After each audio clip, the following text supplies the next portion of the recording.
Hello बच्चों, आज हम अपने व्याकरण का एक विषय क्रिया विशेषण पढ़ेंगे। क्रिया विशेषण को पढ़ने से पहले आप सभी को अव्यय या फिर अविकारी शब्द, अव्यय या फिर अविकारी शब्द की परिभाषा आपको पता होनी चाहिए। सबसे पहले आप अव्यय या फिर अविकारी शब्द, जिसके दो नाम हैं अव्यय और अविकारी शब्द, उसकी परिभाषा लिखेंगे। उसके बाद आप क्रिया विशेषण की परिभाषा तथा उसके भेद पढ़ेंगे। आपके सामने दिखाई दे रहा है। सबसे पहले अव्यय की परिभाषा लिखा है। अव्यय फर्स्ट लाइन में, अव्यय का शाब्दिक अर्थ है जिसका कुछ व्यय ना हो, अर्थात ये शब्द हमेशा एक से रहते हैं, इनमें कोई विकार नहीं आता। अब मैंने आपको बताया इसके दो नाम हैं, अव्यय भी आ सकता है और अविकारी शब्द भी आ सकता है। तो अविकारी विकार होता है कोई दोष आना, और अविकारी जिसमें कोई दोष ना आए, यानी कि ऐसे शब्द जिसमें कोई भी परिवर्तन नहीं आता है।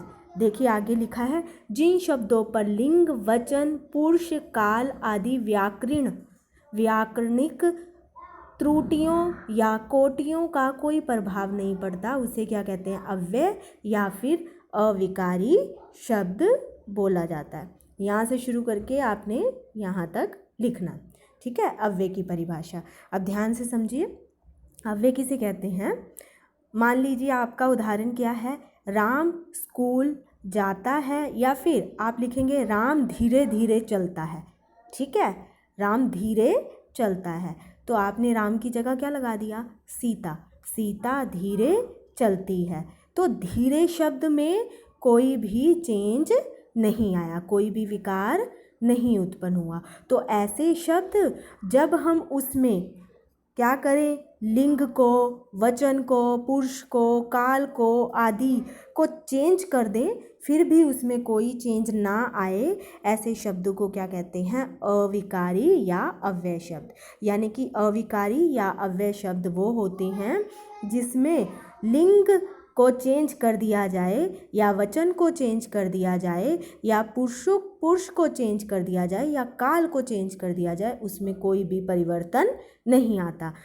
सीधी सादी लैंग्वेज में हम ये कह सकते हैं, ऐसे शब्द जिसमें हम चेंज करने के बाद भी कोई परिवर्तन ना आए, ठीक है। वाक्य को चेंज कर दें फिर भी कोई परिवर्तन ना आए। उदाहरण लिखे हैं, धीरे, तेज, कब, ऊपर, ठीक है। अब हमने लिखा कि राम कब ऊपर गया था, ठीक है। राम कब ऊपर पढ़ने गया था, तो हमने लिख दिया राम की जगह बच्चे कब ऊपर पढ़ने गए थे। तो कब शब्द में कोई चेंज नहीं आया, हमने वचन चेंज कर दिया। पहले राम एक वचन था, फिर बच्चे बहुवचन हो गए। यानी कि लिंग चेंज करें, वचन चेंज करें, कुछ भी चेंज करें, क्रिया में चेंज आ रहा है, लेकिन ऐसे शब्द जिनमें कोई चेंज नहीं आता, यानी कि कोई विकार उत्पन्न नहीं होता, उसे अविकारी या अव्यय शब्द कहते हैं। अब आप सब बच्चों ने सबसे पहले अव्यय और अविकारी शब्द दोनों में से कोई भी नाम आ सकता है, उसकी परिभाषा लिखनी है अपनी नोटबुक पे, मैंने जहाँ से बताई वहाँ तक, ठीक है। फिर उसके बाद अव्यय के भेद होते हैं। सबसे पहले क्रिया विशेषण, फिर उसके बाद आपने अपनी नोटबुक में क्रिया विशेषण की परिभाषा लिखनी है, ठीक है। नंबर 1 पे क्रिया विशेषण लिखा है, उसकी परिभाषा और आगे उसके भेद जो आज हम पढ़ेंगे। सबसे पहले लिखा है क्रिया विशेषण, जो अव्यय या अविकारी शब्द, कई बार आपको याद नहीं रहता तो आप ऐसे भी लिख सकते हैं, जो शब्द क्रिया की विशेषता बताते हैं। जो शब्द किसकी विशेषता बताते हैं? क्रिया की। जो अविकारी शब्द क्रिया की विशेषता बताते हैं उन्हें क्या कहते हैं? क्रिया विशेषण, ठीक है। जैसे लिखा भी है, जैसे धीरे धीरे, तेजी से, कब, पहले, ध्यानपूर्वक, फटकर, पर्याप्त आदि, ये उदाहरण दिए, ठीक है। क्रिया विशेषण, जो अविकारी या अव्यय शब्द क्रिया की विशेषता बताते हैं उसे क्या कहते हैं? क्रिया विशेषण।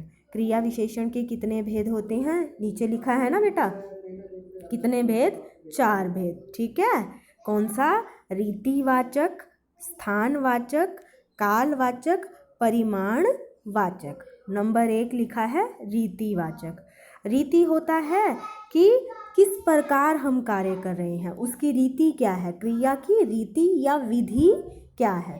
ठीक है, परिभाषा देखिए, रीतिवाचक क्रिया विशेषण, जिन क्रिया विशेषण से क्रिया के होने की विधि का या फिर रीति का पता चले उसे क्या कहते हैं? रीतिवाचक क्रिया विशेषण। जिन क्रिया विशेषण से क्रिया के होने की विधि या रीति का पता चले उसे रीतिवाचक विशेषण। या आप ये कह सकते हो कि क्रिया किस प्रकार हो रही है ये पता चले तो उसे क्या कहते हैं? रीतिवाचक क्रिया विशेषण। अब पहचान देखिए, पहचान बिल्कुल आसान है, इससे आपको समझने में आसानी होगी। इसकी पहचान के लिए क्रिया शब्द से पहले क्या लगाते हैं? कैसे या किस प्रकार लगाकर प्रश्न पूछने से उत्तर रीतिवाचक विशेषण होता है।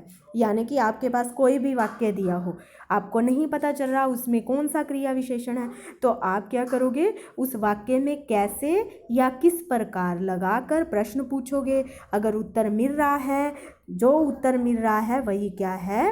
रीतिवाचक क्रिया विशेषण। रीति मतलब किस प्रकार क्रिया हो रही है। ठीक है, कार्य करने का तरीका क्या है, किस प्रकार। ठीक है, तो जैसे आप लिखा है बच्चा धीरे धीरे चलता है, अगर किस प्रकार लगाएं तो बच्चा किस प्रकार चलता है, तो उत्तर मिल रहा है, क्या मिल रहा है? धीरे धीरे। तो इसका मतलब ये कौन सा है? रीतिवाचक। गाड़ी तेजी से भागी जा रही है, हमने किस प्रकार लगाया? गाड़ी किस प्रकार भागी जा रही है, तो आंसर आया तेजी से। तो तेजी से क्या बन गया? प्रकार बता रहा है कि किस प्रकार क्रिया हो रही है, उसकी रीति बता रहा है, तो रीतिवाचक क्रिया विशेषण। चोर को देखते ही पुलिस सरपट दौड़ पड़ी। ठीक है, चोर को देखते पुलिस किस प्रकार दौड़ पड़ी, तो आप लिखोगे सरपट। तो सरपट शब्द क्या हो गया? रीतिवाचक क्रिया विशेषण। छात्र कक्षा में अध्यापक की बातें ध्यानपूर्वक सुन रहे हैं। छात्र कक्षा में अध्यापक की बातें किस प्रकार सुन रहे हैं या कैसे सुन रहे हैं, तो ध्यानपूर्वक। तो ध्यानपूर्वक क्या आएगा? रीतिवाचक क्रिया विशेषण। ऐसे क्रिया विशेषण जिसमें क्रिया की रीति, प्रकार या फिर किस प्रकार क्रिया हो रही है उसका पता चले।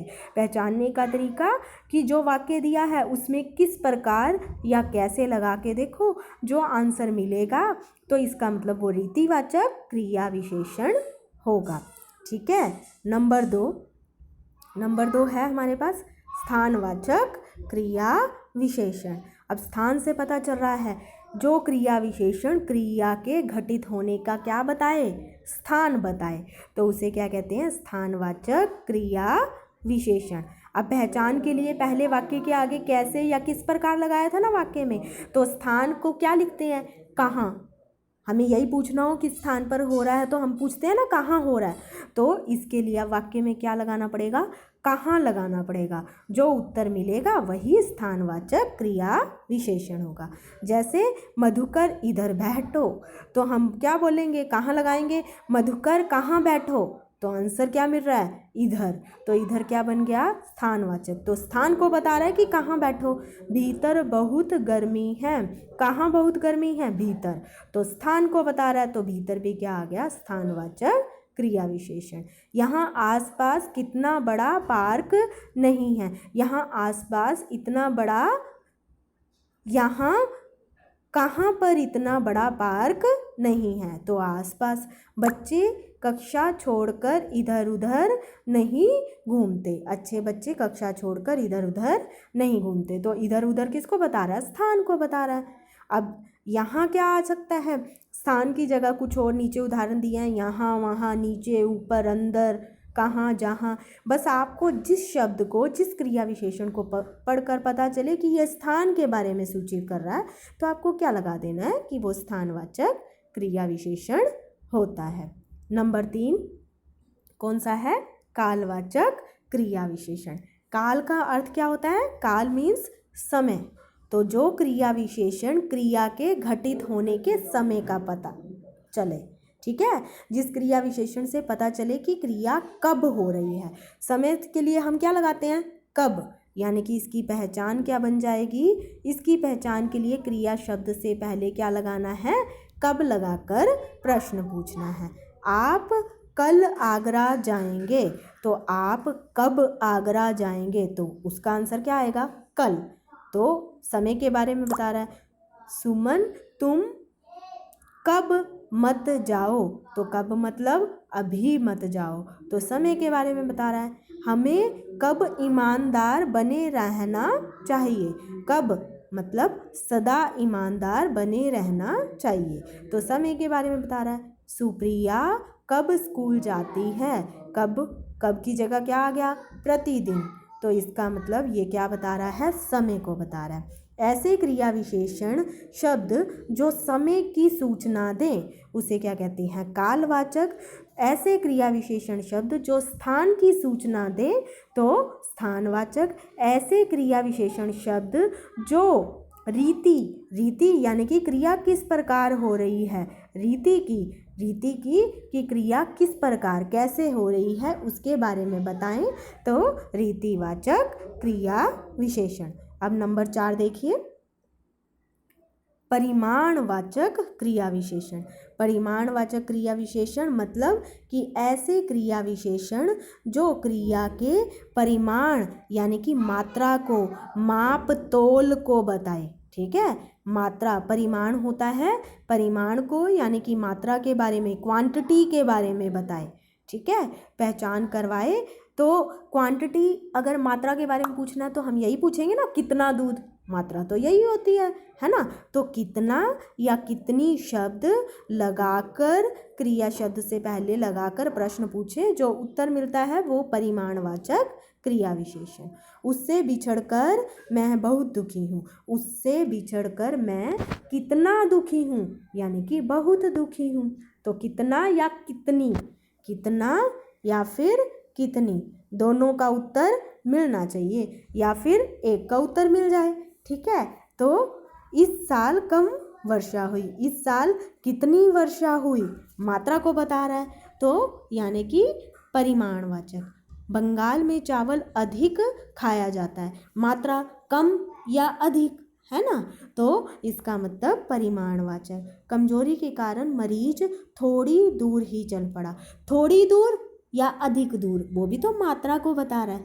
ठीक है, हमें भोजन को खूब चबा चबा कर खाना चाहिए, हमें भोजन को कितना चबा चबा कर खाना चाहिए, खूब मतलब मात्रा को बता रहा है, तो परिमाणवाचक क्रिया विशेषण। ठीक है, एक बार फिर से रिवाइज करते हैं। सबसे पहले अव्यय या फिर अविकारी शब्द की हम परिभाषा करेंगे। ठीक है, कहाँ तक लिखनी है मैंने मार्क किया। अविकारी शब्द अ प्लस विकार यानी कि विकार होता है चेंज आना, परिवर्तन आना। अविकार जिसमें कोई परिवर्तन ना आए, यानी कि अगर हम लिंग को, वचन को, पुरुष को, काल को चेंज कर देंगे फिर भी उसमें कोई परिवर्तन नहीं आता, ऐसे शब्दों को अविकारी या फिर अव्यय शब्द कहते हैं। ठीक है, फिर उसके बाद हम करेंगे क्रिया विशेषण की परिभाषा, है ना। क्रिया विशेषण ऐसे अव्यय या फिर अविकारी शब्द जो क्रिया की विशेषता बताते हैं उन्हें क्या बोलते हैं? क्रिया विशेषण शब्द बोलते हैं। ठीक है, क्रिया विशेषण कितने भेद हैं? 4 भेद। रीतिवाचक, स्थानवाचक, कालवाचक, परिमाणवाचक। रीति मतलब तरीका, किस तरीके से क्रिया हो रही है, किस प्रकार हो रही है। स्थान किस स्थान पर हो रही है। कालवाचक किस समय हो रही है। परिमाणवाचक उसकी क्वांटिटी क्या है, मात्रा क्या है। ठीक है, और रीतिवाचक क्रिया विशेषण अगर पहचान करनी है तो क्रिया शब्द से पहले क्या लगाना पड़ेगा, किस प्रकार हो रही है तो किस प्रकार लगा दो। देखो उत्तर मिल रहा है तो रीतिवाचक बन जाएगा। स्थान के लिए हम क्या पूछते हैं, कहाँ पर रहता है तो कहाँ, तो आप क्रिया शब्द से पहले कहाँ लगा के पूछोगे। अगर उत्तर मिल रहा है तो इसका मतलब स्थानवाचक क्रिया विशेषण। फिर है काल, काल के लिए हम क्या कहते हैं, समय, कब, तो आप क्या करेंगे, कब लगा कर पूछेंगे क्रिया से पहले। आंसर मिल रहा है तो कालवाचक क्रिया विशेषण।